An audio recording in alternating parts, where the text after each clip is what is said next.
तो सर जैसे sexual awareness ना हो तो what could be the legal implications that one can face? सी कैसे रहता है कि आपको अगर लीगल प्रॉब्लम से बचना है, पुलिस से, कानून से अगर बचना है, तो आपको बड़ी सावधानी से जीवन जगना ज़रूरी है। जैसा किसी सेक्सुअल टेक्स्ट मैसेज देना, अपनी गंदी तस्वीरें किसको भेजना, और किसी एखादी लड़की का छेड़ करना और उसको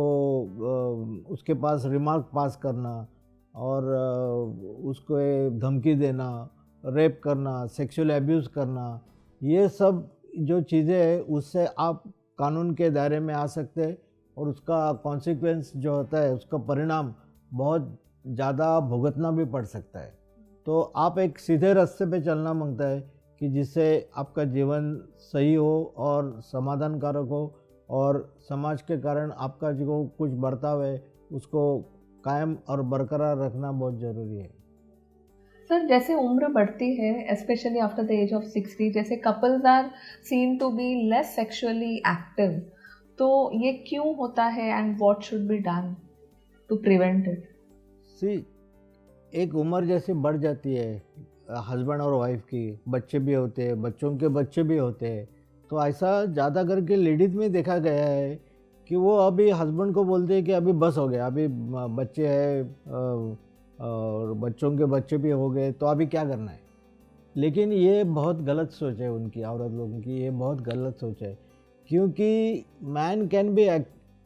sexually active till the age of 85, जैसा मैं पहले भी बोल चुका हूँ कि, और female can be sexually active till her last breath, provided she is good medically and physically also and mentally also. So ये जो उनका जो sexually, of course the sex which you do at the age of 20-30 में नहीं हो सकता, but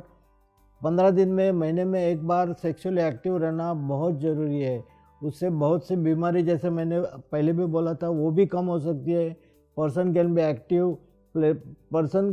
के लिए ज़िंदगी में जीने का एक सुझाव जैसा, एक आनंद जैसा मिल सकता है उसको, कि वो सेक्सुअली एक्टिव होने से उसका मेमोरी, उसका सोचना, गलत बाहर कदम उठाना, ये भी कम हो सकता है। क्योंकि अगर उसको सुख जो घर में नहीं मिलता, तो वो डेफिनेटली बाहर कदम रख सकता है और एक्स्ट्रा मैरिटल सेक्स में इन्वॉल्व हो सकता है, कुछ बीमारी भी हो सकती है, और उसका परिणाम समाज में भी उसको हो सकता है, और पूरा फैमिली को वो जो प्रॉब्लम होते हैं वो झेलना पड़ सकता है। तो इसके लिए ये बीमारी से, बीमारी नहीं बोल सकते, लेकिन ये जो एक्शन जो लेडीज़ की तरफ से जो जेंट्स को मिलती है आफ्टर सर्टेन एज, ये नहीं होना मांगता है। As and when required you have to give 100% to your husband if you want to avoid him stepping out of the door. Sir ये कितना ज़रूरी होता है कि पार्टनर अपने पार्टनर के सेक्सुअल डिज़ायर्स की अवेयरनेस रखे?